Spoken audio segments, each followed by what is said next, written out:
Hi, I'm here just to tell you of my own volition that Aubrey Plaza is not a demon succubus, and she's a perfectly nice person, and she won't eat your soul. So, any previous statements I made contrary to this fact are false. Oh God. Help me, please. Help me. Oh!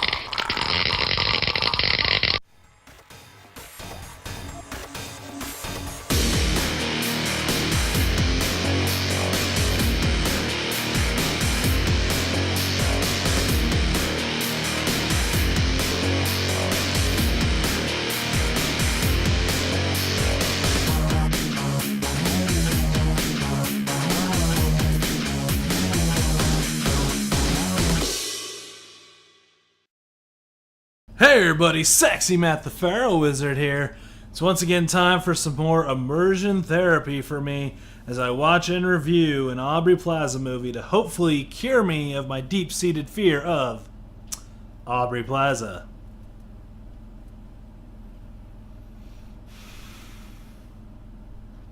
So today I am reviewing Ingrid Goes West. What did I like? What did I dislike? Well, let's talk about it. So Ingrid Goes West is the directorial debut of Matt Spicer, who's already awesome because all Matts are awesome. And the plot is the incredibly true story of how Aubrey Plaza killed her way into Hollywood. I mean, the story of Ingrid Goes West is Ingrid Thorburn, an emotionally unstable person, becomes very obsessed with a major person on Instagram and decides to stalk her, follow her, find out all about her life in order to become her best friend. So it definitely has a lot of ties to stuff like single white female or even cable guy, and I would definitely say it's like single white female but played for comedy rather than crazy drama. So let's talk about the characters. Of course, we got our titular Ingrid Thorburn, played by Aubrey Plaza. So, as I said before, she's emotionally unstable. She begins to stalk this person via Instagram, trying to become her real-life best friend. And is very awkward and weird as Aubrey Plaza plays well as being very creepy at times. And yes, she does a great job. Of course, Aubrey Plaza's creepy, but she plays it off very well and is an overall enjoyable character because you don't totally hate Ingrid. You can see where she's coming from. So she's the villain, but understandably so. It's very complicated and very interesting. And then we got the object of her obsession, Taylor Sloane, played by Scarlet Witch herself, Elizabeth Olsen. So she is your standard vapid, Instagram white girl. Her job is to be on Instagram, taking pictures with products and showing how awesome her life is. Like, check out me and my Gucci bag having dinner at some fucking famous dinner place. And which is a real thing that exists in real life, where people are paid to have awesome lives and take pictures with products.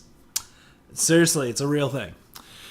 So she's this vapid, Los Angeles, full of herself and totally like almost a caricature of what people think millennials are, where it's like, what's life not living if you're not sharing it on social media kind of person. And Elizabeth Olsen plays it awesomely.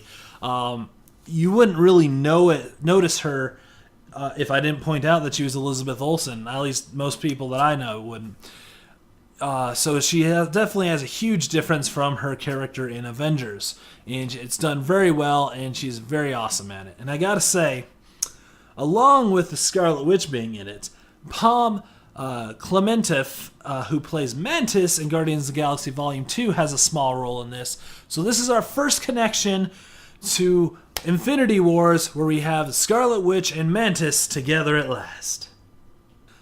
Then we got Danny Pinto, played by O'Shea Jackson Jr., and he is Ingrid's landlord.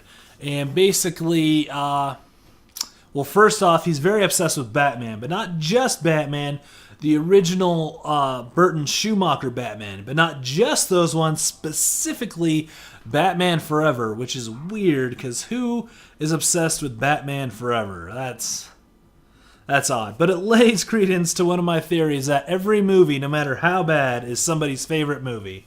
There is somebody out in the world who unironically loves Batman and Robin. I think that's a thing. I don't know if it's true, but I'd like to think that one person in the world's favorite movie is Fan Four Stick. It's a terrible movie, but I'd like to think one person's like, I really like that movie. Anyways, off topic. So he's trying to write his own Batman screenplay as well as being Ingrid's landlord, and he gets brought into Ingrid's shenanigans. She recruits him for different things, as well as pretending that he's her boyfriend, and is kind of seeing this double life, because he gets to see Ingrid at home away from Taylor, seeing like who Ingrid is, but then also sees her, how she interacts with Taylor, and seeing this shift in personality. And he definitely cares for Ingrid and has a lot of feelings for her, but Ingrid's not necessarily reciprocating those feelings because he's not, part of what Taylor puts out in life. So he doesn't fit this lifestyle she's going for, so she really doesn't want to. It's a very interesting, cool dynamic they have going, and I really like O'Shea Jackson Jr. He was great in Straight Outta Compton and things like that, so I really like what he does. And he has this great bit, it's kind of a running gag, where he is constantly ripping on his vape pen, like just all day, every day. And yeah, that's pretty funny. Finally, we have Taylor's boyfriend, Ezra O'Keefe, played by Wyatt Russell, which is weird because I just did a review of another movie Wyatt Russell was in, so he's apparently following me around.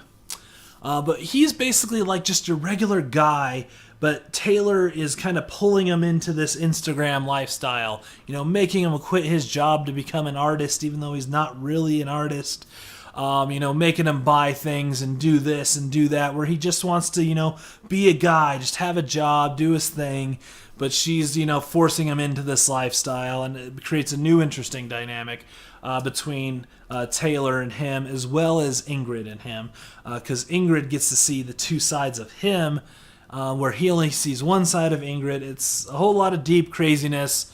So let's get really into it. What does Ingrid Goes West do well?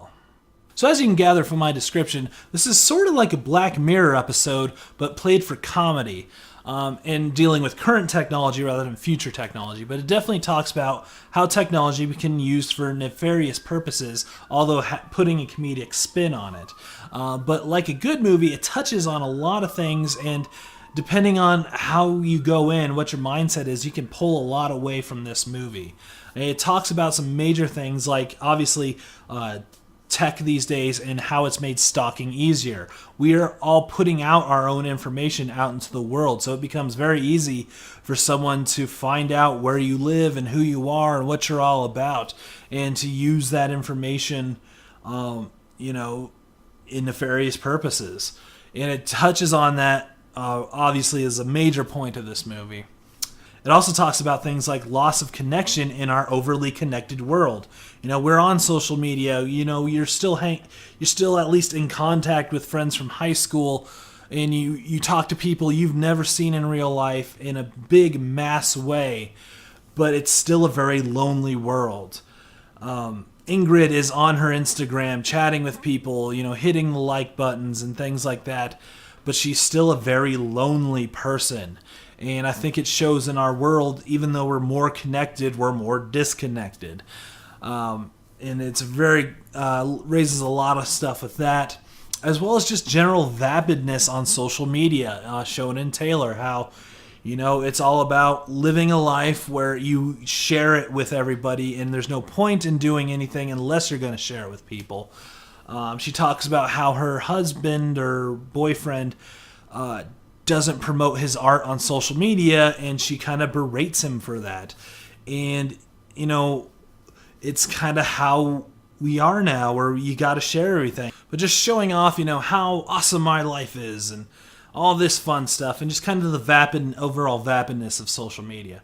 As well as touching on a thing like addiction to social media. Every time Ingrid wakes up, she checks her phone. It's, you know, talking about how we measure our worth in likes and followers and things like that. You know, how important it is for, you know, us to have those numbers, which, you know, can, relates to me, because obviously I'm always trying to get subscribers.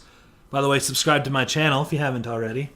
And, you know, you got to get your followers up. And follow me at wizard_Matt on Twitter, by the way. But how we, you know, contain our self-worth by our followers and things like that, which also touches back to the loss of the connection in the connected world, and touches on a lot of other things, and really makes a dark picture of social media. And it really did some cool stuff with that, and I really enjoyed that a lot. Although it does make me I like connecting with you guys and talking with you guys for sure, but now I'm like, wait, what do you mean by that? Like that little extra, who are you? And the other thing I really liked about this movie is it had a pretty good balance of the dark side and the comedy and the drama and the characters. We get to see different sides of these characters, but it's never totally put aside for comedy, and the comedy doesn't overtake the drama, and it gets dark, but that never, nothing ever overtakes anything. And so, it becomes this very good, balanced movie, and I really enjoyed that, and I like that a lot. But no movie is perfect. Where does Ingrid Goes West fail? Well, first, this doesn't help me with my fear of Aubrey Plaza because she's still creepy. I mean, she's a very nice person. But really, the main thing is there's obviously a turn, at the end of the movie. Obviously with this sort of storyline, it's got to get to that dark side. But I just feel like it didn't ever fully go that way, which maybe kind of led to being a more balanced movie, but I felt like it didn't go as far as it could have.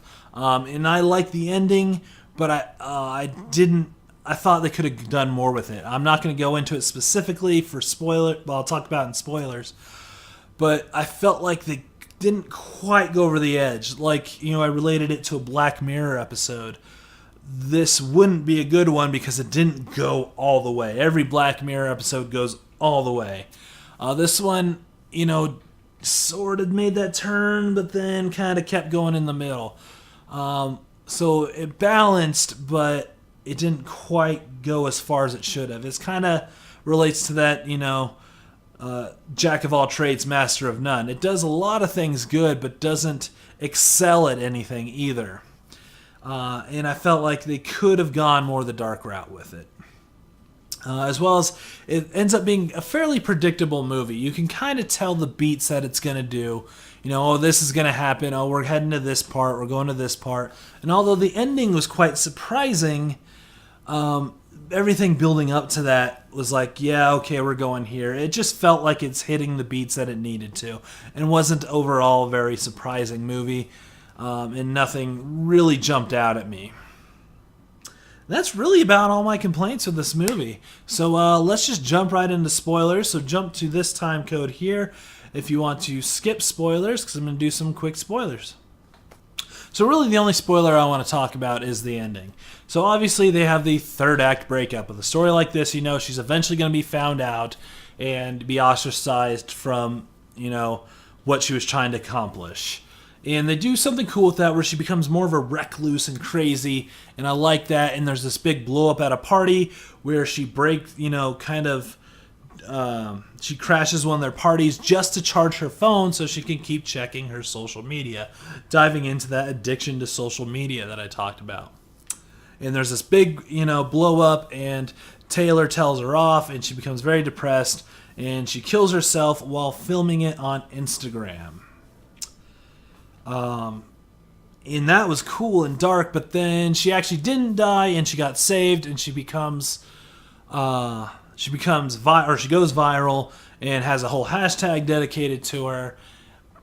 But and then she now has all her own followers and things, and just driving more into that addiction. So it kind of works on a certain level, but I think they could have gone a better route with it, where she kills herself on Instagram, becomes viral, but she doesn't live. She dies, and I think a tragic death would have been a good way to end this movie, where she is now viral. She has all what she wanted. She has all these followers and people, but she's dead. She doesn't get to enjoy it. She finally reached her moment, but doesn't get to enjoy it, which kind of can go into like a whole bit of how doing everything it takes to get what you want sometimes isn't the right route, and things like that. I think a tragic death would have been a stronger ending for it. Although I liked where they go with the ending. It was just a little bit of a cop-out where she ends up living at the end. I like a tragic death. What do you want? I like a tragic death. All right? But that's pretty much it for spoilers, so let's just wrap this guy up. Overall, this is a very enjoyable dark comedy. And again, I relate it to things like Cable Guy and Single White Female. Things like that, where it's, it's got the stalker edge to it, but definitely played more as a comedy, and it's balanced well and talks a lot about how we interact on social media and the dangers that could come with that, but not beating you over the head with it, giving you a story that deals with it rather than be like, don't do that. And I like that a lot, and I'd say overall this is a good rental. When you see it, streamable on Netflix, definitely check it out. If you see it on demand, check it out for sure, and when it hits Redbox. I don't know if you need to run out right now to go see this, but I think this is definitely a good thing to check out. It's got some good laughs, but also some great character moments, and I highly recommend it for you guys to check out. So I'm Sexy Matt the Pharaoh Wizard. Until next time,